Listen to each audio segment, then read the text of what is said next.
Huwag mong tatapusin ang resibo. Isang bulong, malamig, walang hininga. Dumaplis lang sa mismong tenga ni Lyra. Napapitlag siya, ang mga daliri biglang nanigas sa ibabaw ng rolyo ng tiket. Inilibot niya ang tingin. Gabi, umaandar ang bus, paakyat ng bundok at iilan lang ang pasahero. Lahat sila'y tahimik, nakatingin sa kawalan o di kaya'y tulog, mga ulong tumatagilid sa bawat liko ng daan. Sa bandang unahan, isang lalaki, payat, nakayuko. Parang pinipigang basahan ang kulay ng muka. Siya lang ang tanging malapit. Siya ba yun? Imposible. Hindi man lang gumalaw ang mga labi nito. Guni-guni mo lang yon, Lyra. Pagod ka lang. Nanginginig na hinugot niya ang kanyang telepono nang mag-vibrate ito sa bulsa. Sumilay ang pangalan sa screen, Nanay Gemma. Isang munting ngiti ang gumuhit sa kanyang labi, panandaliang nagpataboy sa kaba. Hello, Ne. Okay lang po ba kayo? Sagot niya. Pilit pinapasigla ang boses. Sa kabilang linya, isang ubo. Mahina. Garalgal. Lyra! Anak! Pasensya na kung tumawag pa ako. Yung bayarin sa kuryente. Tumawag na naman sila. Sa isang linggo na raw ang putulan. Halos pabulong na sabi ni Aling Gemma. Bawat salita'y may kasamang hirap sa paghinga. Kumirot ang dibdib ni Lyra. Ang bigat ng utang na loob niya sa babaeng kumupkop sa kanya mula pagkabata ay parang malaking batong nakadagan sa kanyang puso. Nay, huwag niyo na pong isipin yan. Ako na pong bahala. Pilit niyang pinatatag ang boses. Kahit ang totoo'y hindi niya alam kung saan kukunin ang susunod na pambayad. Kaya nga po kinuha ko tong special trip pa San Dionisio. Malaki-laki ang bayad. Pag-uwi ko, diretso na yan sa Meralco. Mag-iingat ka, anak. Peligroso daw sa mga probinsya ngayon. Sagot ng matanda, may halong pag-aalala. Opo, Nay. Magpahinga na po kayo. Uminom na kayo ng gamot. Love you po. Love you, anak. Pagkababa ng tawag, bumalik ang bigat ng paligid. Ang lamig, ang katahimikan ng mga pasahero. Muli niyang sinulyapan ang payat na lalaki. Nakayuko pa rin ito. Ang buhok na manipis ay tumatakip sa kanyang mukha. Trabaho lang, Lyra. Tapusin mo na to para makauwi ka na. Lumapit siya, ang bawat hakbang ay tila dinig na dinig sa loob ng bus. Mama, bayad po, tanong niya. Ang boses ay bahagyang nanginginig, walang sagot. Sir, bayad po natin, ulit niya. Dahan-dahang itinaas ng lalaki ang kanyang ulo. Ang mga mata nito'y malalim, walang kabuhay-buhay, nakatitig lang sa kawalan. Ang balat niya'y maputla, parang papel. Biglang nanlamig ang hangin sa paligid ni Lyra. Ang bakal na hawakan ng paniket ay parang yelo sa kanyang palad. At noon, nangyari ito. Clack, isang tunog, matinis, metaliko. Napatingin si Lyra sa kanyang kamay. Ang lever ng kanyang paniket ay kusa di tami at dahan-dahang bumaba. Na parabang may hindi nakikitang daliring pumindot dito. Umusad ang rolyo ng tiket. Lumabas ang isang piraso, puti at malinis. Nakatitig siya rito, hindi makapaniwala.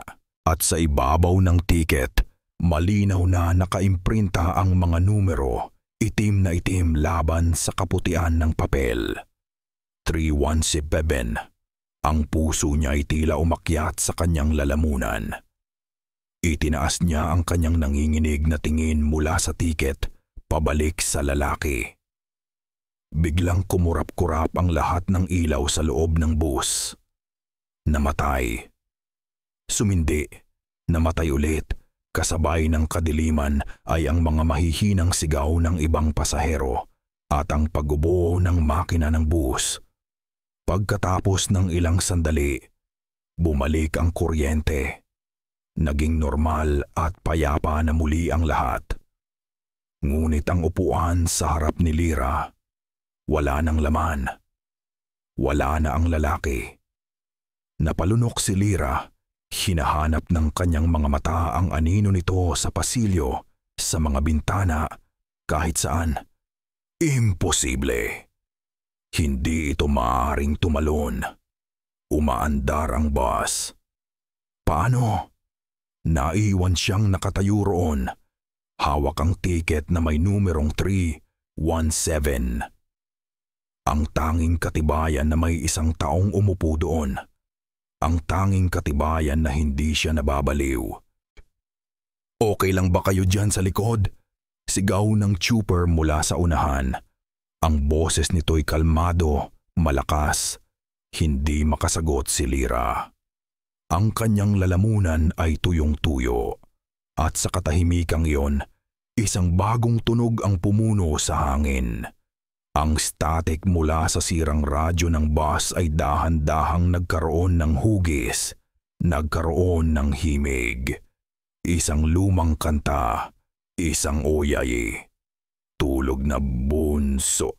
Miss, okay ka lang ba dyan sa likod? Ang malinaw at bahagyang nag-aalalang boses ng trooper ang pumunit sa panandaliang pagkatulala ni Lyra. Napakurap-kurap siya. Ang puso niya ay dumadagundong sa kanyang dibdib. Tumingin siya sa unahan at nakita ang mga mata ng lalaki sa rearview mirror. Yung pasahero po, yung lalaki, bigla na lang. Hindi niya matapos ang sasabihin. Paano niya ipapaliwanag? Nabigla na lang itong naglaho na parang bula. Ngumiti ang trooper. Isang ngiting nagpakita ng dalawang malinis na hanay ng ngipin.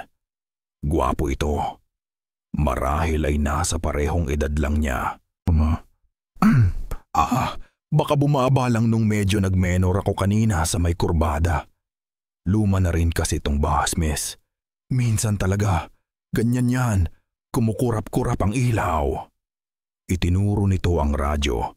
Pati itong radyo, minsan may sariling isip. Kinutingting niya ang dial at ang himig ng oyayi ay napalitan ng pamilyar na tunog ng AM station. Pasensya ka na. Ha? Ako nga pala si Yael. Lyra. Sagot niya, pilit nang umingiti pabalik. Ang lohikal na paliwanag ni Yael, kahit hindi ka panipaniwala, ay nagbigay sa kanya ng isang bagay na makakapitan. Tama siya. Pagod ka lang. Huwag kang paranoid. Itinupi niya ang tiket na may numerong 317 at ipinasok sa kanyang bulsa. Kailangan niyang tapusin ang trabaho. Pinilit niyang ibalik ang normalidad. Ipinagpatuloy niya ang pagkolekta ng bayad, ngumingiti sa bawat pasahero. Kahit pa ang ngiti niya ay hindi maabot sa kanyang mga mata. Huminto siya sa tapat ng isang matandang lalaki na nakaupo malapit sa bintana. Nakasuot ito ng lumang sombrero at mahinahong nakatingin sa kadiliman sa labas. Lolo, bayad po, sabi ni Lyra. Ang boses ay mas kalmado na ngayon. Inabot ng matanda ang bayad. Ang kanyang mga kamay ay kulubot, ngunit ang pagkilos niya'y tiyak. Nang kunin ni Lyra ang pera, hindi agad binitawan ng matanda ang kanyang kamay. Tumingin ito sa kanya. Ang mga mata nito'y malumanay ngunit may kakaibang lalim na para bang nakikita nito ang kabang nakatago sa likod ng kanyang mga ngiti. Mag-iingat ka sa biyahe, iha, sabi ng matanda. May mga biyahe na diretso ang tiket pero hindi na nakakabalik. Kinilabutan si Lyra sa sinabi nito. Oh, ang lola ko. Pagpapatuloy ng matanda. Laging sinasabi na ang mga numero ay may sariling kwento, lalo na yung mga paulit-ulit na nagpapakita. Naramdaman ni Lira ang tiket sa kanyang bulsa na tila nag-iinit. Ako po si Lolo Isko, sabi ng matanda, sabay bitaw sa kanyang kamay. Dumukot ito sa sariling bulsa at inilahad ang isang pirasong candy. Heto, luya! Pampainit ng sikmura at pampatibay ng loob. Nagpasalamat si Lira at tinanggap ang candy. Habang papalayo siya, isang amoy ang biglang lumutang sa hangin ng buwas. Amoy ng kalachuchi. Matamis, mabigat. Ang amoy ng mga bulaklak sa sementeryo. Lumingon siya. Hinahanap kung saan nanggagaling ang amoy. Walang mga bulaklak sa loob ng bus, ang mga bintana ay sarado. Bakit? At doon niya narinig. Mula sa unahan, si Yael ay nagsimulang sumipol. Isang pamilyar na himig. Ang himig ng oyayi na tumugtog sa radyo kanina. Ang dugo ni Lira ay tila naging yelo. Ang pakiramdam ng kaligtasan na ibinigay ni Yael kanina ay biglang gumuho, napalitan ng isang mas malalim na takot. Paano niya nalaman ang kantang iyon? Isang kanta mula sa isang sirang radyo. Ang bus ay patuloy na tumatakbo sa ilalim ng madilim na kalangitan. Dinaanan nila ang isang luma at abandonadong checkpoint. Ang mga pader nito'y puno ng bandalismo at binalot ng mga baging. Dahil sa hindi maipaliwanag na dahilan, napatingin si Lira sa malaking rearview mirror sa unahan. Nakita niya ang daan sa likuran nila. Nakita niya ang refleksyon ni Yael, ang kanyang mga mata. Ay nakatuon din sa salamin na para bang alam niyang nakatingin si Lira. At doon, sa labas ng bus, sa pinakagitna ng madilim at abandonadong istruktura ng checkpoint, may nakita siyang isang anyo. Isang anino na hugis tao, nakatayo lang, hindi gumagalaw. Hindi ito pinansin ng mga ilaw ng bus. Tila babahagi na ito ng gabi. Ngunit si Yael, nakita ni Lira na dahan-dahang gumuhit ang isang ngiti sa mga labi ni Yael sa salamin. Isang nangngiti na hindi para sa kanya. Isang nangngiti ng pagbati. Isang nangngiti na para sa aninong nakatayo sa kadiliman. At bago tuluyang malagpasan ng bus ang checkpoint, nakita ni Lira ang marahan. At halos hindi mapansing pagtango ni Yael sa salamin. Isang pagtango ng pagkumpirma, isang senyas sa kasamahan nitong nag-aabang sa dilim. Nanlamig ang buong katawan ni Lira. Ang bawat hibla ng kanyang pagkatao ay sumisigaw ng isang katotohanan. Hindi ito nagkataon lang. Biglang gumaralgal muli ang radyo, mas malakas ngayon. At sa gitna ng static, bumalik ang himig. Ang oyayi. Pero ngayon, may kasama na ito. Isang mahinang hagikgik parang sa isang bata na naglalaro sa dilim. Gerkak. Karen. Ang makina ng bus ay biglang umubo, umirit at tuluyang namatay. Ang biglaang paghinto ay nagpagulong sa lahat ng pasahero pasulong. Ang mga ilaw sa kisame ay namatay lahat. At ang tanging liwanag na natira ay ang maputlang sinag ng buwan na tumatagos sa maruruming bintana at ang mahinang pulang emergency light na umiikot-ikot sa may pintuan. Katahimikan. Mabigat. Nakakabingi. Sandali lang, sabi ni Yael. Ang boses ay kalmado pa rin sa kabila ng sitwasyon. Bumukas ang pinto sa kanyang tabi at bumaba siya. Narinig ni Lyra ang pagbukas ng takip ng makina sa gilid ng bus na sinundan ng ilang kalampag at mura. Pagkatapos ng ilang minuto, umakyat siyang muli. Pinapagpagan ng kanyang mga kamay na may mantsa ng grasa. "Tirik tayo," simpleng sabi niya. Hindi ko alam kung anong problema. Hinugot ni Lyra ang kanyang telepono. Gaya ng inaasahan. No signal. "Walang signal dito," sabi ni Yael, na para bang nabasa ang kanyang isip. "Nasa gitna tayo ng kawalan. Puro tubuhan." Tumingin si Lyra sa labas. Tama si Yael. Sa magkabilang panig ng kalsada, walang katapusang mga taniman ng tubo ang nakatayo na parang isang mataas na pader. Ang kanilang mga dahon ay sumasayaw sa ihip ng hangin. "Maglalakad ako. Baka sakaling may pinakamalapit na barangay o bahay sa unahan," sabi ni Yael, sabay kuha ng isang malaking flashlight. "Lock mo ang pinto pagkaalis ko. Huwag kang magpapapasok ng kahit sino. Ikaw muna ang bahala, Lyra." Bago pa man makaprotesta si Lyra, bumaba na si Yael at nagsimulang maglakad palayo. Ang liwanag ng kanyang flashlight ay unti-unting lumiit hanggang sa ito'y naging isang maliit na tuldok na lang. At tuluyan ng nilamon ng kadiliman.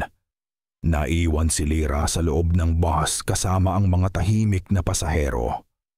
Ang tanging naririnig niya ay ang sarili niyang paghinga at ang hangin na humihihip sa labas, dumadan sa mga dahon ng tubo, ang tunog, parang libu-libong bulong na hindi mo maintindihan.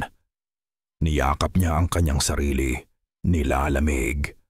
Ang pakiramdam na may nagmamasid ay bumalik, mas matindi ngayon. Clack! Napatalon siya, ang tunog ay nagmula sa kanyang baywang.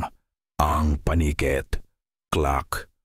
Nanginginig niyang dinukot ito.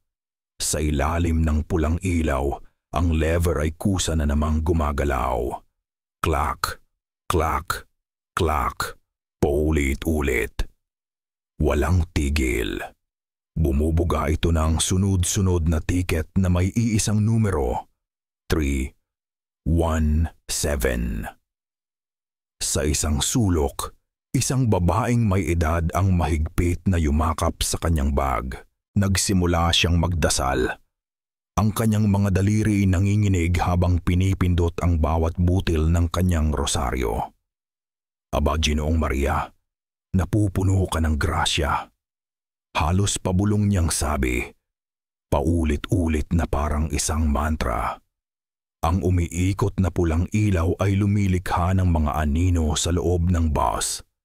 Ang mga anino ng mga pasahero ay humahaba, kumikipot, parang mga kaluluwang hindi matahimik na sumasayaw sa dingding.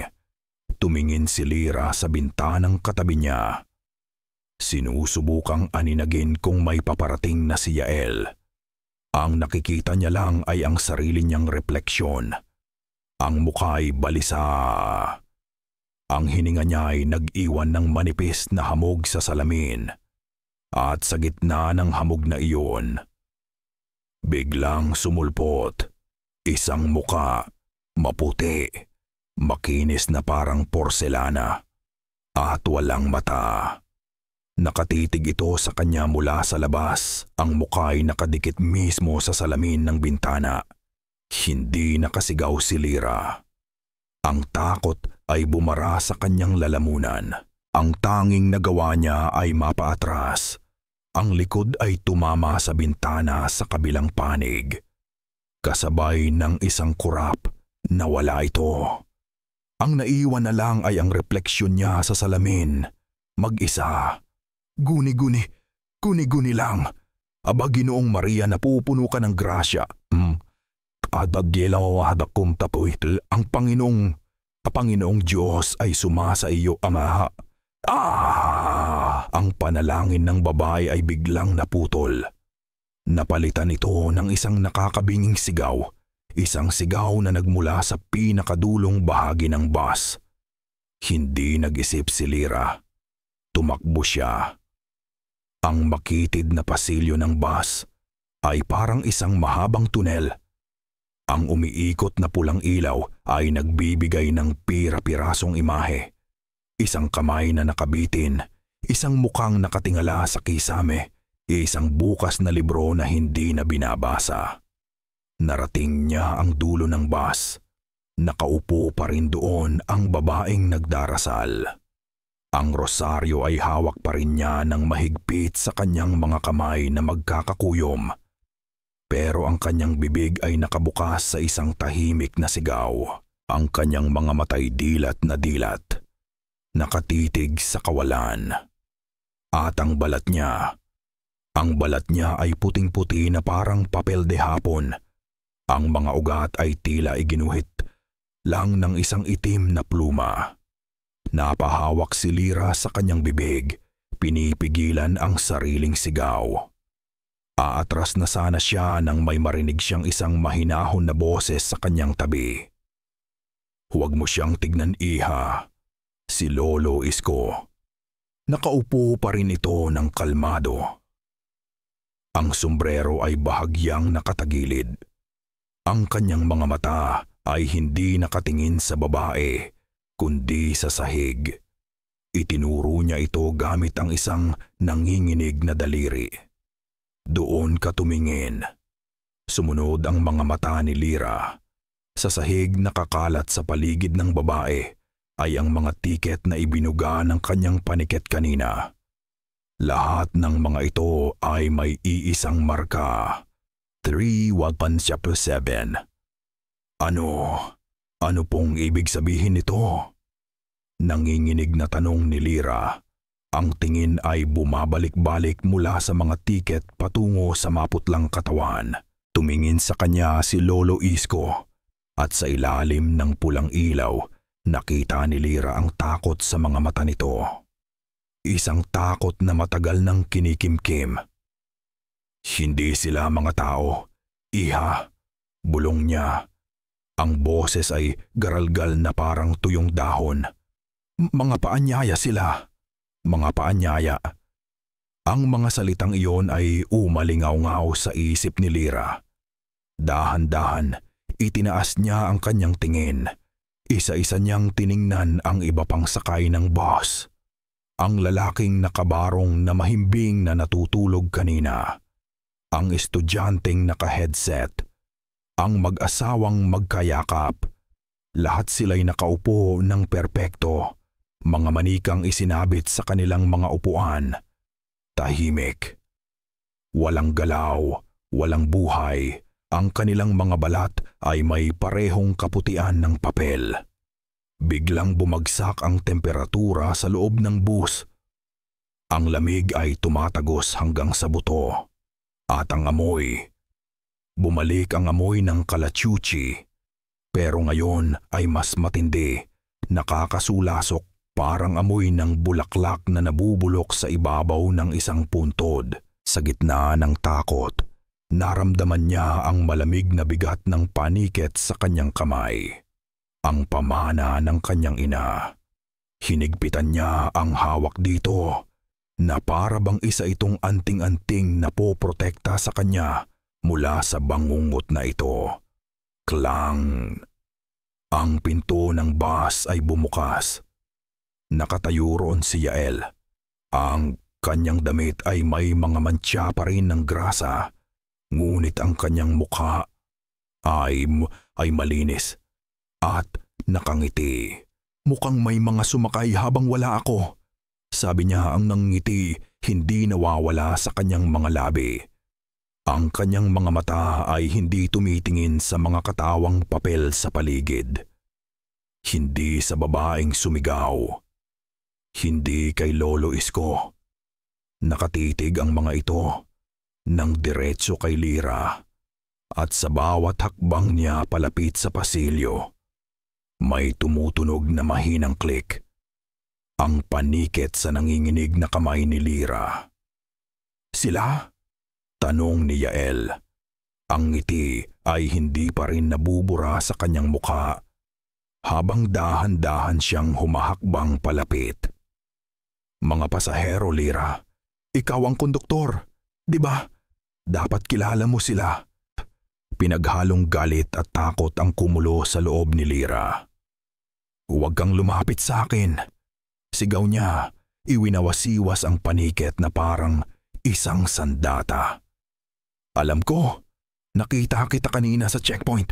Sino ka ba talaga? Kaya, anong kailangan niyo sa akin? Huminto si Yael sa gitna ng pasilyo. Itinaas niya ang kanyang dalawang kamay na para bang sumusuko. Easy ka lang. Baka kung anong isipin ng ibang pasahero, sabi niya at tumawa ng mahina. Ang tawa niya'y umalingaw-ngaw sa nakakabinging katahimikan ng bus. Isang tunog na mali at hindi nababagay sa sitwasyon. Nasa bingit na ng pagkasira ng bait si Lira. Wala siyang kakampi, wala siyang matatakbuhan, isang tupper na demonyo at isang bus na puno ng mga bangkay na papel. At sa gitna ng kanyang desperasyon, isang milagro ang nangyari. Ring, ring. Ang pamilyar na tunog ng kanyang telepono. Napatingin siya sa screen. Isang bar ng signal, isang bar lang, pero sapat na.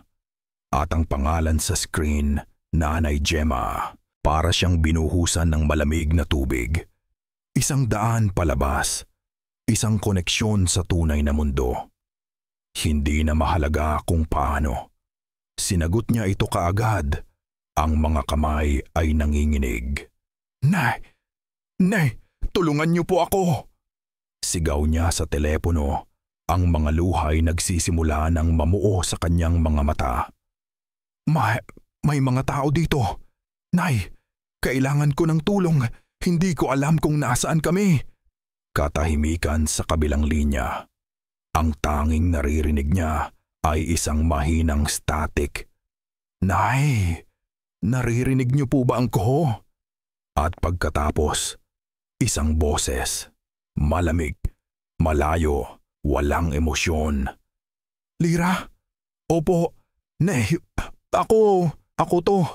Pakitawag po kayo ng pulis. Buhos po. Yung trooper. Malapit ka na ba, anak? Natigilan si Lira. Po, naghihintay na kami, sabi ng boses sa kabilang linya. Ang boses ay kay Aling Gemma, pero ang tono ay sa isang estranghero. Walang pag-aalala, walang pagmamahal. Biglang bumalik sa isipan ni Lira ang isang alaala noong bata pa siya. Naligaw siya sa palengke, umiiyak. Tinatawag ang pangalan ng kanyang nanay. At nang matagpuan siya ni Aling Gemma, niyakap siya nito ng mahigpit at sinabi, "Kahit nasaan ka, hahanapin kita." Ang init ng yakap na iyon, ang pag-aalala sa boses na iyon, wala na sa tawag na ito. Nay, ano pong sinasabi niyo? Bulong ni Lira. Ang pag-asa sa kanyang dibdib ay unti-unting namamatay. Hindi ko po kayo maintindihan. Sa kabilang linya, ang static ay lumakas. At sa gitna nito, narinig niya ang isa pang tunog. Isang mahinang hagik-gik, pamilyar, parang boses ni Yael. Sinong kasama niyo? Nay, tanong niya. Ang huling hibla ng pag-asa ay pilit niyang pinanghahawakan. Yung sinasabi niyong kami. Ang sagot ay hindi nanggaling sa tanong niya. Ang sagot ay isang utos na tumatak sa kanyang kaluluwa at bumasag sa lahat ng natitira niyang tiwala. Dalhin mo ang pamana mo, sabi ng malamig na boses. Ang 3-7, KLE ko. Nawala ang tawag, nawala ang signal. Naiwan si Lira na nakatayo. Ang telepono ay nakadikit pa rin sa kanyang tainga. Ang tunog ng dial tone. Tut, tut, tut. ay dahan-dahang napalitan ng tanging tunog na naririnig niya ngayon, ang malakas at mabilis na pagtibok ng sarili niyang puso. Nabitawan ni Lyra ang telepono. Bumagsak ito sa sahig na may kasamang malakas na kalabog, pero hindi niya ito pinansin. Ang kanyang buong mundo ay gumuho sa iisang pangungusap. Dalhin mo ang pamana mo, ang 3-1-7. Si Nanay Gemma, ang kanyang kanlungan, ay bahagi nito. Sabi ni Yael na may pekeng simpatya sa kanyang boses. Mukhang masamang balita. Hindi siya pinansin ni Lyra. Ang kanyang mga mata ay nakapako sa kawalan, ang kanyang isip ay blangko. Wala na. Tapos na. Biglang umubo muli ang makina ng bus. Umubo at umandar. Ang mga ilaw sa kisame ay muling sumindi. Ang liwanag nito'y masakit sa mata. Ang bus ay dahan-dahang umusad na parabang walang nangyari. Tiningnan ni Yael si Lyra sa rearview mirror. Gutom ka na siguro, sabi nito.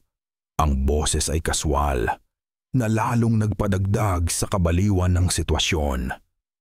May alam akong malapit na kainan dito. Paborito ng mga biyahero. Ilang minuto pa, lumiko ang bus mula sa madilim na kalsada patungo sa isang maliit na espasyo na may graba. Sa harap nila ay nakatayo ang isang maliit na karinderya. Ang ilaw nito mula sa isang gaserang de bombilya ay malungkot at kulay dilaw. Ngunit sa mga mata ni Lyra, ito ang pinakamaliwanag na bagay na nakita niya sa buong gabi. Isang tanda ng sibilisasyon, isang posibleng takasan. Baba tayo. Sagot ko na, sabi ni Yael, na parabang niyayaya lang niya ang isang kaibigan. Bumaba si Lyra. Ang kanyang mga binti nanginginig. Ang hangin sa labas ay maligamgam. May mga kuliglig.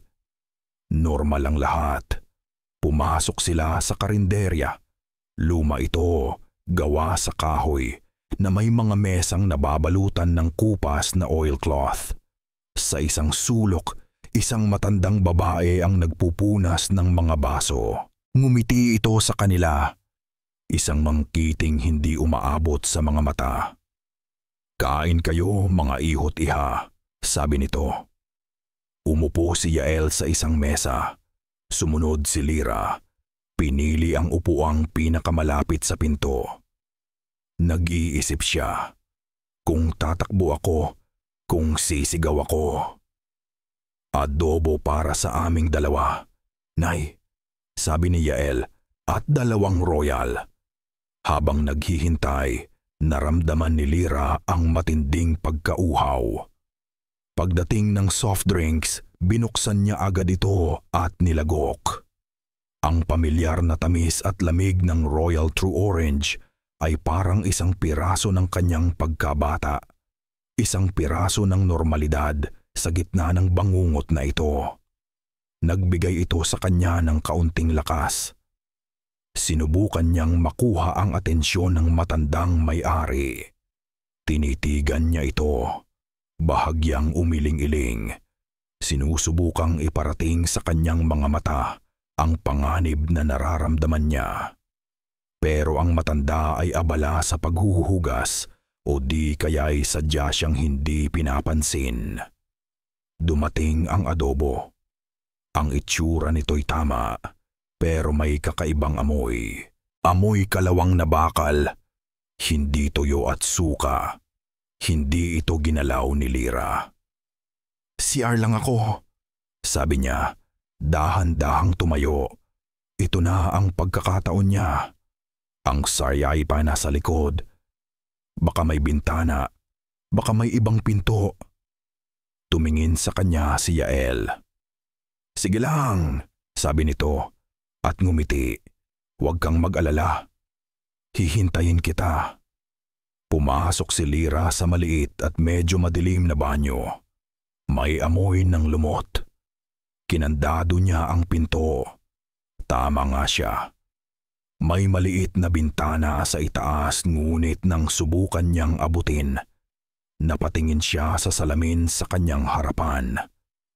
Marumi ito at may mga basag. Nakita niya ang sarili niyang refleksyon, maputla, takot. At sa likod niya, ang refleksyon ng matandang babaeng may-ari ng karinderya. Nakatayo ito sa labas ng pinto na para bang nakasunod sa kanya. Ngunit sa salamin, ang mukha nito ay blangko. Walang mata, walang ilong, walang bibig. Isang makinis na piraso ng balat. Napasinghap si Lyra at mabilis na lumingon. Walang tao sa labas ng pinto. Nanginginig siyang humarap muli sa salamin. Nandoon pa rin ang refleksyon ng babae. Nakatayo, nagmamasid. At mula sa lababo sa kanyang tabi, sa butas ng alulod. Isang tunog ang umalingaw-ngaw, isang mahinang hagikgik, parang sa isang bata. Hindi na sumigaw si Lyra. Ang takot ay masyadong malaki para magkasya sa isang sigaw. Ang tanging nagawa niya ay tumakbo. Itinulak niya ang pinto ng banyo at kumaripas palabas ng karinderya. Ang dilaw na ilaw nito ay tila isang entabladong iniiwan niya. Ang hangin ng gabi ay sumalubong sa kanya, malamig at malinis, ngunit hindi ito sapat para alisin ang baho ng pagkabulok sa kanyang isipan. Ang bus. Kailangan niyang makabalik sa bus. Mayroon pang isang tao doon na totoo. Si Lolo Isko. Pero pagdating niya sa labas, ang bus ay wala na sa paradahan. Nakatayo ito sa gitna ng kalsada. Ang mga ilaw nito ay nakatutok sa kanya na parang dalawang matang nag-aabang. At sa harap nito, nakasandal, ay si Yael. Hindi na siya nakangiti. Ang palakaibigang maskara ay tuluyan ng natanggal. Ang natira ay isang mukhang malamig, matiyaga, at sinauna. "Tapos ka na ba?" tanong nito. Ang boses ay walang anumang emosyon. "Sino ka?" sigaw ni Lyra. Ang boses ay basag. "Anong ginawa niyo kay Nanay Gemma?" "Si Gemma? Ginagawa niya lang ang parte niya," sagot ni Yael. Dahan-dahang humakbang palayo sa bus, papalapit sa kanya. "Gaya ng ginawa ng mga ninuno niya at gaya ng gagawin mo ngayon. Hindi ko alam ang sinasabi mo," huminto si Yael. Ang kanyang anino sa likod ng mga ilaw ng bus ay humaba at kumalat sa aspalto at sa isang saglit tila nagkaroon ito ng malalaking pakpak. "Ang angkan namin ay matagal nang nakatali," sabi ni Yael. At habang nagsasalita siya, ang boses niya ay dahan-dahang lumalalim, dumudoble, na parabang may isa pang nilalang na nagsasalita kasabay niya mula sa kanyang lalamunan. Isang kasunduan, isang sumpa, isang hawla na ginawa ng iyong mga ninuno. Ang dugo mo, Lyra. Pagpapatuloy nito, ang dobleng boses ay nagpapanindig ng balahibo. Ang dugo ng huling bantay. Yan lang ang tanging susi para makalaya kami. "Bantay?" Ngumisi si Yael, isang nanggising hindi abot sa mata. "Huwag kang magkunwari na hindi mo alam. Amara. Amara. Ang pangalan ng kanyang tunay na ina. Isang pangalang halos hindi na niya naririnig. Isang pangalang ibinulong lang sa kanya ni Aling Gemma noong bata pa siya. At hindi na inulit kailanman. Sa sandaling iyon, bumukas ang pinto ng bus. Dahan-dahang bumaba si Lolo Isko. Ang kanyang mga tuhod ay halatang nanginginig. Ngunit ang kanyang mukha'y determinado. "Lubayan mo ang bata, nilalang," sabi ni Lolo Isko. Ang boses ay mahina ngunit matatag. Napalingon si Yael. Ang kanyang tingin ay puno ng pagkamuhi. "Isang mortal, huwag kang makialam dito, matanda." "Ang kasunduan ay hindi dapat sinisira," sagot ni Lolo Isko. Humakbang siya sa pagitan ni Yael at Lira. Isang malakas na tawa ang kumawala kay Yael, isang tawang walang saya. At sa isang kisap mata, kumilos siya. Hindi na siya ang maginoong Tupor. Ang kilos niya ay mabilis, malupit, parang isang maninila. Itinulak niya si Lolo Isko. Hindi ito isang simpleng tulak. Ito'y may bigat, may puwersa. Tumalsik ang matanda, ang kanyang ulo'y tumama sa gilid ng bus na may kasamang nakakakilabot na tunog. Bumagsak siya sa lupa, walang galaw. "Lolo!" Sigaw ni Lira. Tatakbo sana siya palapit pero huli na. Nahawakan na ni Yael ang kanyang braso. Ang pagkakahawak nito'y parang bakal, malamig at hindi matinag. Pero bago tuluyang mawalan ng malay, gumapang ang kamay ni Lolo Isko. Hinawakan nito ang laylayan ng pantalon ni Lira. At sa huling lakas nito, may ipinasok ito sa kanyang palad. Isang bagay na tuyo at magaspang. Isang tangkay ng pinatuyong tanglad. "Itaboy mo, ang hindi kaaya-aya," bulong ng matanda bago tuluyang pumikit ang mga mata. Hinigpitan ni Yael ang hawak kay Lira. Hinila siya palapit. Idinikit nito ang kanyang bibig sa tenga ni Lira. Ang hininga nito'y may amoy ng lupa at lumot. "Oras na para umuwi, huling bantay," bulong nito. Ang dobleng boses ay isang nakakakilabot na pasya. "Nag-aantay ang iyong tunay na ina." Kasabay nito, umugong ang makina ng bus. Isang ugong na hindi na parang sa makamakina, kundi sa isang nagagalit na hayop. At ang ugong na iyon ay hinaluan ng isang mahinang dagundong na nagmumula sa dibdib ni Yael. Tinulak ni Yael si Lira papasok ng bus. Ang kanyang lakas ay hindi pang tao. Bumagsak si Lira sa sahig. Ang kanyang pisngi ay dumaplis sa malamig na goma. Naiwan sa labas ang walang malay na katawan ni Lolo Isko na unti-unting nilamon ng kadiliman habang humaharurot palayo ang bus. Walang nagsalita sa buong biyahe. Ang mga katawang papel ay tahimik na nakaupo. Si Yael ay nakatuon sa daan. At si Lira ay nakaupo sa sahig, yakap ang kanyang mga tuhod, ang isip ay manhid. Wala ng luha, wala ng sigaw. Tanging isang malamig at mabigat na pagtanggap sa katotohanan. Ilang sandali pa, naramdaman niyang bumagal ang takbo ng bus. Tumingin siya sa bintana. Ang mga puno ay nagsisimulang maging mas siksik, ang mga sanga nito'y yumuyuko na para bang bumabati sa kanilang pagdating. Sa di kalayuan, may mga aninag siya ng maliliit na bahay kubo. Ang mga bintana ay madidilim, na para bang ang buong baryo ay nagtatago. San Dionisio. Huminto ang bus sa harap ng isang arko na gawa sa kawayan. Ang pangalan ng baryo ay nakasulat gamit ang mga kupas na letra. Ngunit hindi ang arko ang nakakuha ng atensyon ni Lira, kundi ang nasa likod nito, isang dambuhalang puno ng balete. Ang laki nito'y hindi kapani-paniwala.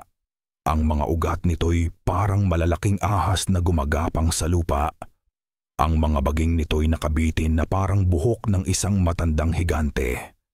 Mula sa mga sanga nito, naroon ang isang pamilyar na amoy, ang nakakasulasok na amoy ng kalachuchi. Bumukas ang pinto ng bus at sa ilalim ng puno may isang taong nag-aabang, isang babae. Nakasuot ng paboritong duster ni Lira na may burda ng mga bulaklak. Nakatayo ito, ang mga kamay ay magkasalikop sa harapan. "Nanay!" bulong ni Lira. Isang salitang halos hindi na niya makilala. Si Aling Gemma. Ngunit hindi. May mali.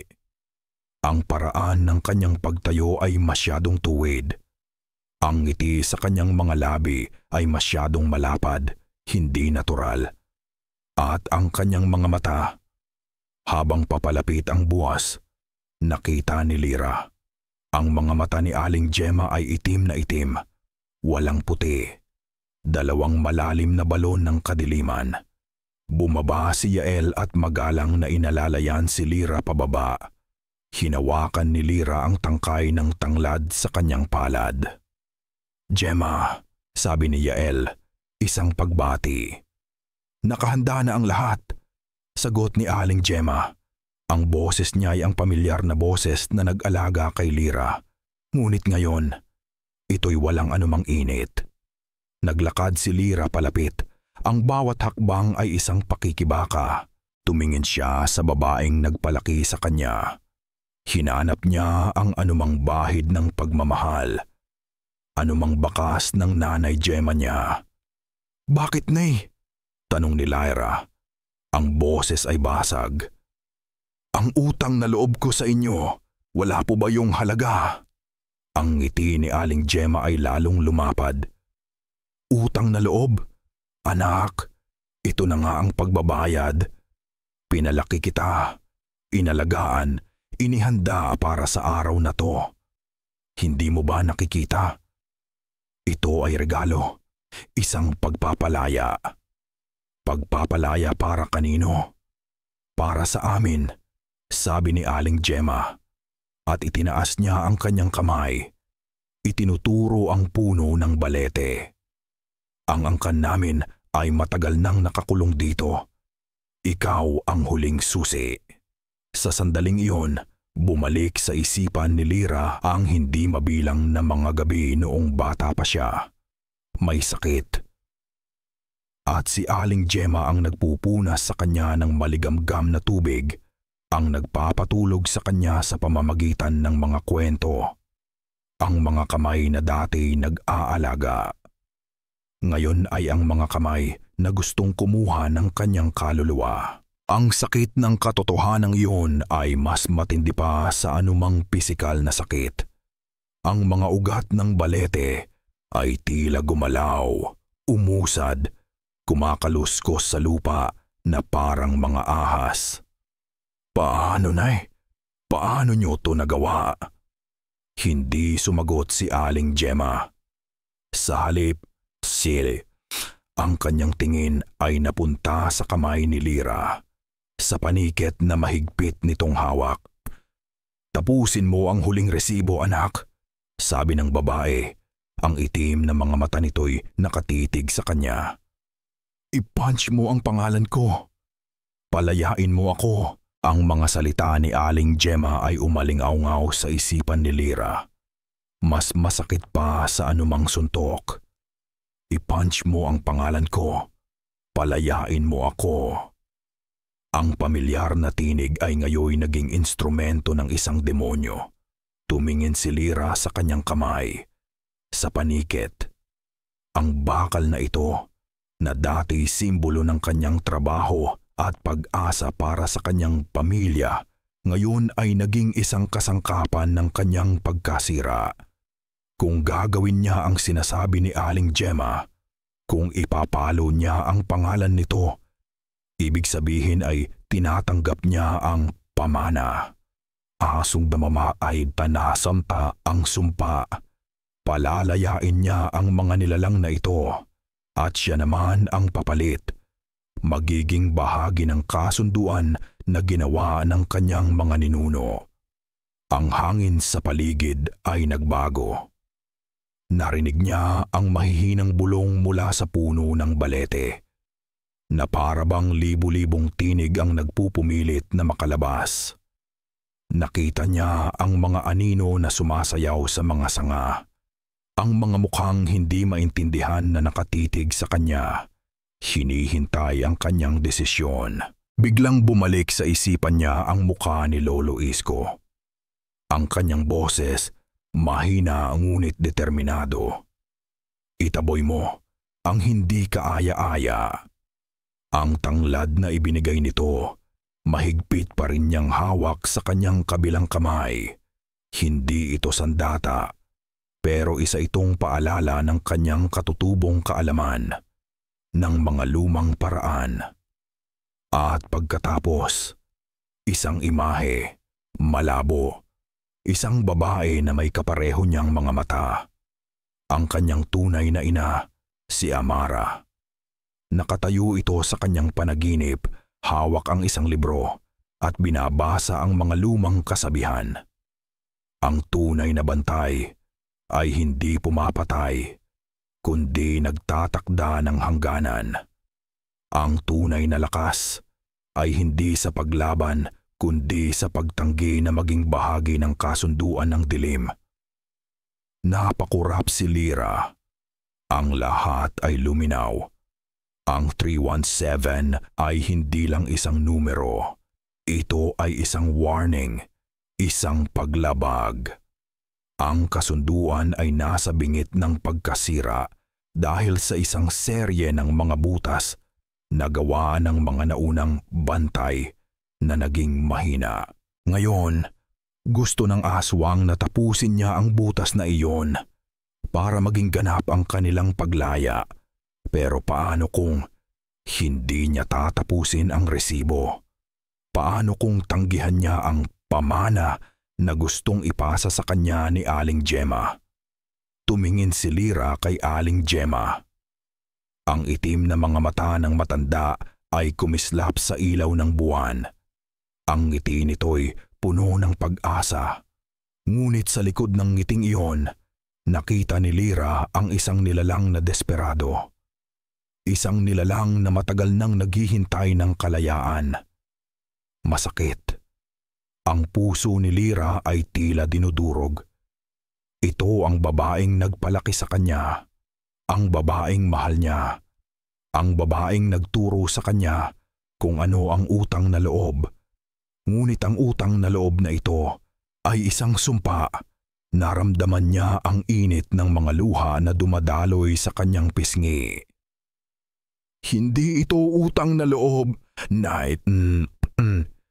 Sabi ni Lyra. Ang boses ay basag ngunit matatag. Ito ay sumpa. Nagbago ang ekspresyon ni Aling Gemma. Ang ngiti nito'y nawala, napalitan ng pagkabigla at pagkatapos, isang nakakakilabot na galit. Anong sinasabi mo? Ako ang nagpalaki sa'yo. Ako ang nagbigay ng lahat sa'yo. At ganito ang isusukli mo. Hindi po ako magiging parte ng kasunduan nyo, sabi ni Lyra. At doon, sa gitna ng kanyang takot at sakit, ay nakahanap siya ng lakas. Ang lakas ng isang bantay. Hindi ko po kayo palalayain. Hindi ko po ito tatapusin. Tiningnan ni Lyra ang paniket sa kanyang kamay. Hindi siya gagawa ng tiket para kay Aling Gemma. Hindi siya gagawa ng anumang tiket na magbubukas ng pinto para sa kadiliman. May nagawa si Lyra sa halip, isang matinding paghinga ang pinakawalan niya. Itinaas niya ang paniket at sa isang mabilis, determinadong galaw, hindi siya pumindot sa isang tiket. Binaon niya ang matulis na dulo ng paniket. Sa kanyang sariling palad, isang nakakapanindig balahibo na klik ang umaling-aungaw sa gabi. Hindi ng bakal sa papel kundi ng bakal sa laman. Naglabas si Lyra ng isang malalim na ungol ng sakit. Bumahid ang mainit na dugo mula sa kanyang palad na pumuno sa butas na ginawa ng paniket. Hindi ito isang pagpapakamatay. Ito ay isang pagsasara. Ang dugo ng isang bantay na may purong intensyon. Ang tanging makakapagsara sa butas sa kasunduan na ginawa ng kanyang mga ninuno. Ang buong puno ng balete ay naguulantang. Ang mga ugat nito'y umugong, umikot at gumalaw na para bang isang higante ang nagising mula sa mahabang pagtulog. Ang mga dahon nito'y nanginginig at mula sa mga bitak ng balat ng puno nagkaroon ng mahihinang ilaw na kulay asul. "Hindi!" sigaw ni Aling Gemma. Ang kanyang boses ay hindi na boses ng tao, kundi ng isang nilalang na puno ng pagkamuhi at paghihirap. "Bakit mo ginawa yan? Papalayain kami! Papalayain mo kami, Lyra! Yan ang utang na loob mo. Itigil mo yan, huling bantay." Dagundong naman ni Yael. Ang kanyang mukha ay nagkaroon ng mga guhit, ang kanyang mga kuko ay humaba, at ang kanyang mga mata ay nagliliyab sa pula. Hinarap niya si Lyra. Tatakbo sana palapit, pero huli na. Ang mga ugat ng puno ng balete ay biglang gumapang. Mabilis. Malakas. Naglabasan sila mula sa lupa, umiikot at gumagapang na parang mga malalaking ahas. Unang nilamon nito si Yael. Ang mga ugat ay kumapit sa kanyang mga paa, umakyat sa kanyang mga binti. Ikinukulong siya, umiiyak siya sa sakit, nagpupumiglas, ngunit ang mga ugat ay mas malakas. Ang kanyang anyo ay unti-unting nagbabago, ang kanyang katawan ay humahaba, ang kanyang balabalat ay nagiging balat ng puno. "Lyra, anong ginawa mo?" "Topamang, ang tumakoy naman," sigaw nito. Ang kanyang boses ay nagiging boses ng puno. Pagkatapos, si Aling Gemma. Ang mga ugat ay kumapit din sa kanya. Ngunit hindi ito kasing bilis ng kay Yael. Para siyang pinahihirapan. Ang itim na mga mata nito'y nakatitig kay Lyra. Puno ng takot at pagkamuhi. "Hindi ko po kayo pwedeng palayain," sabi ni Lyra.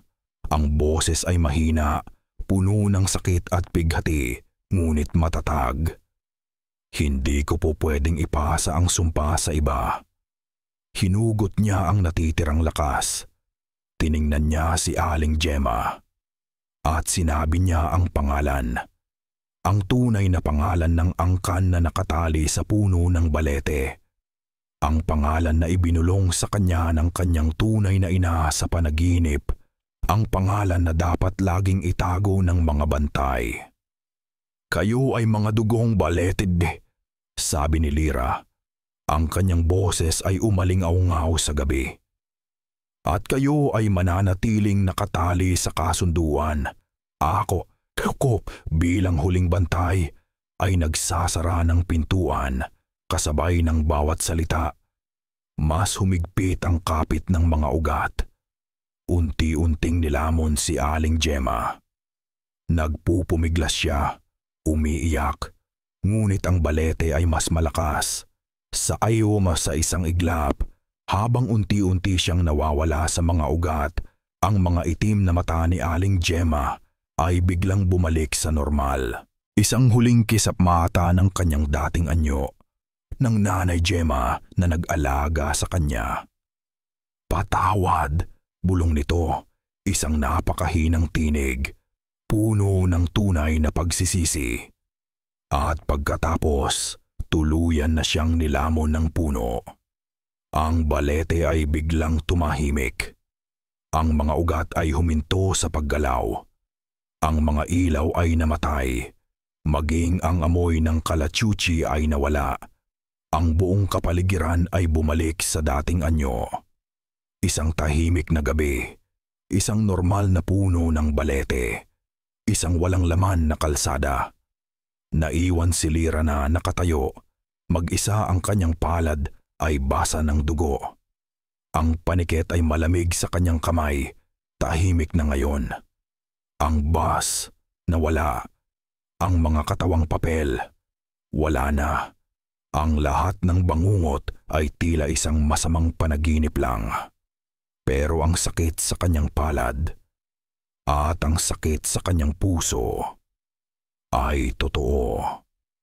Ang umaga ay sumikat na may malambot na ginintuang liwanag na parabang walang nangyari sa nakaraang gabi. Yang simoy ng hangin ay sariwa, may amoy ng hamog at lupa. Walang bus, walang mga katawang papel. Ang puno ng balete ay nakatayo ng tahimik, ang mga ugat nito'y nakabaon sa lupa, hindi gumagalaw. Naiwan si Lira na nakatayo sa gitna ng kalsada, mag-isa. Ang kanyang palad ay basa ng tuyong dugo at ang panikit ay mahigpit pa ring hawak sa kanyang kamay. Ang sakit mula sa sugat ay tunay at ang sakit sa kanyang puso ay mas matindi pa. Hindi ito isang panaginip. Ito ay isang katotohanan na ngayon ay dala-dala niya. Nagsimula siyang maglakad. Hindi niya alam kung saan siya pupunta. Wala ng Nanay Gemma. Wala ng utang na loob na dapat bayaran. Ang tanging nararamdaman niya ay isang nakakapagod na pagod. Isang kalungkutan na tila nakabaon hanggang sa kanyang kaluluwa. At isang bagong bigat, ang bigat ng isang bantay. Naglakad siya ng napakatagal. Ang kanyang mga paay halos hindi na niya maramdaman.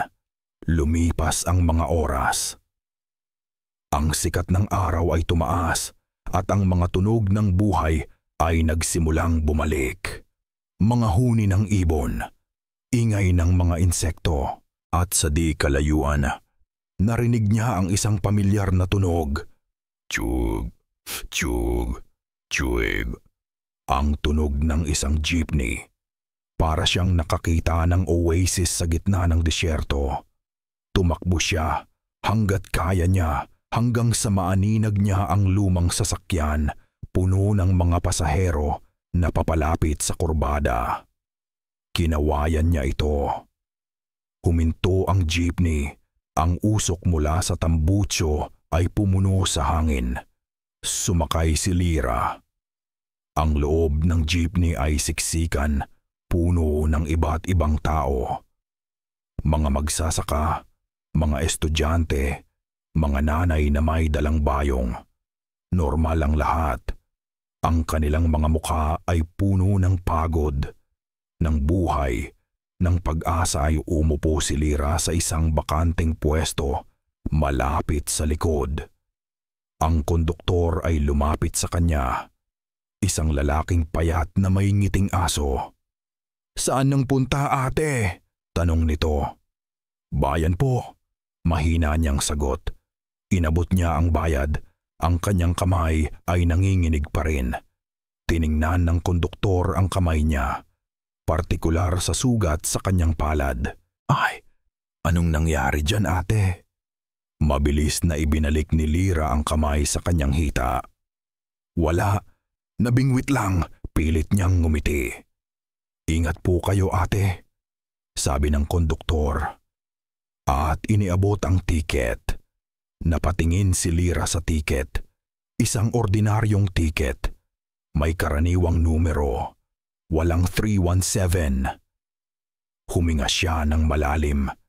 Isang maliit na bahagi ng kanyang pagkatao ang gumaan. Hindi na siya ang dating Lira na nag-aalala lang sa bayarin sa kuryente at sa utang na loob kay Aling Gemma. Ngayon, iba na siya. Ang kanyang mga mata ay mas matalim. Ang kanyang pakiramdam ay mas alisto. Ang kanyang puso ay mas mabigat, ngunit mayroong bagong lakas na nagmumula sa pagtanggap ng isang mabigat na responsibilidad. Habang umaandar ang jeepney, tiningnan niya ang mga taniman ng tubo na kanina ay nakakatakot. Ngayon, isa na lang itong taniman. Ang puno ng balete ay nawala sa paningin. Ang lahat ay bumalik sa normal, sa ibabaw. Nang makarating sila sa bayan, bumaba si Lira. Nagpasalamat siya sa konduktor at sa trooper. Nang paalis na sana siya, narinig niya ang boses ng trooper. Hindi ito nakatingin sa kanya, kundi sa daan sa harap. "Ingat ka, bantay." Napahinto si Lira. Hindi siya lumingon. Hindi niya alam kung ito ay guni-guni lamang o kung ang trooper ay alam din ang kanyang tungkulin o kung ang mundo ay mas malaki at mas kakilakilabot kaysa sa inaakala niya. Tahimik siyang naglakad palayo. Dala-dala ang bagong pamana, ang bagong katauhan. Ang daan ay mahaba. Ang biyahe ay hindi pa tapos, 3 buwan ang lumipa. Ang buhay sa syudad ay patuloy na umikot, abala at tubabo, at walang pakialam sa mga bangungot sa liblib na probinsya. Si Lira ay muling nagtatrabaho pero hindi na sa mga ruta ng gabi. Ngayon, sa isang bus siya na bumibiyahe sa loob ng syudad sa gitna ng sikat ng araw. Ang bawat umaga ay nakikipagbuno sa trapiko, sa ingay ng tao, at sa pamilyar na amoy ng tambutsyo at pawis. Mas matanda na ang kanyang hitsura, ang kanyang mga mata, na dating puno ng pag-aalala at kaba. Ngayon ay may kakaibang lalim, isang pagkaunawa sa mga bagay na lampas sa nakikita ng ordinaryong mata. Ang sugat sa kanyang palad ay naghilom na. Naging isang manipis na peklat na halos hindi na mapansin. Ngunit bawat haplos niya sa paniket, bawat pag-ikot ng rolyo ng tiket ay nagpapaalala sa kanya ng kanyang sumpa at ng kanyang tungkulin. Isang hapon, habang abala siya sa pagkolekta ng bayad, sumakay ang isang ina at ang kanyang maliit na anak. Ang bata, siguro'y 5 taong gulang, ay masiglang umakyat sa bus.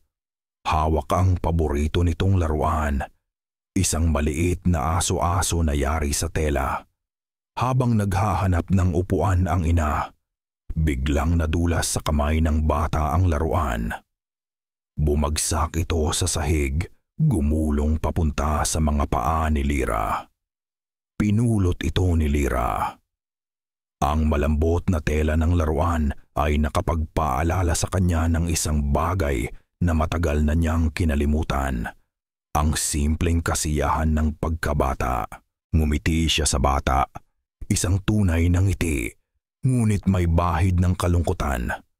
"Oh, heto na ang aso mo," sabi niya. At iniabot ang laruan. Masiglang kinuha ng bata ang laruan at nagpasalamat. Ngumiti rin ang ina. Pinasalamatan si Lira. Nagpatuloy si Lira sa kanyang trabaho. Ang bawat pasahero ay nagbabayad at ang bawat tiket ay binubuga ng kanyang paniket. Mga ordinaryong numero. Lahat ay normal. Pero ang normalidad na ito ay isang maskara. Alam ni Lira.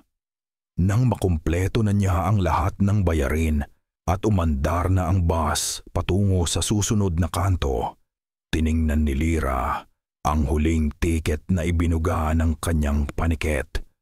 Isang tiket, isang ordinaryong numero. Ngunit kung titingnan mong mabuti, kung alam mo ang hinahanap mo, sa pinakadulo ng tiket, sa gilid ng pinunit na papel, mayroong isang halos hindi nakikitang marka, isang mantsa ng tinta na tila nagkakahugs, 3 maliit na butas. Hindi perpekto, hindi malinaw, ngunit sapat upang aninagin. Isang 3, isang 1, at isang siya din. Ang huling click ng paniket ay umalingaw-ngaw sa kanyang isipan. Hindi tunog ng bakal, kundi tunog ng responsibilidad. Ang tunog ng isang pintuan na nasara. Ngunit maaaring muling magbukas anumang oras. Nasa kanya ang pamana. Siya si Lira, ang konduktor, at siya rin ang bantay.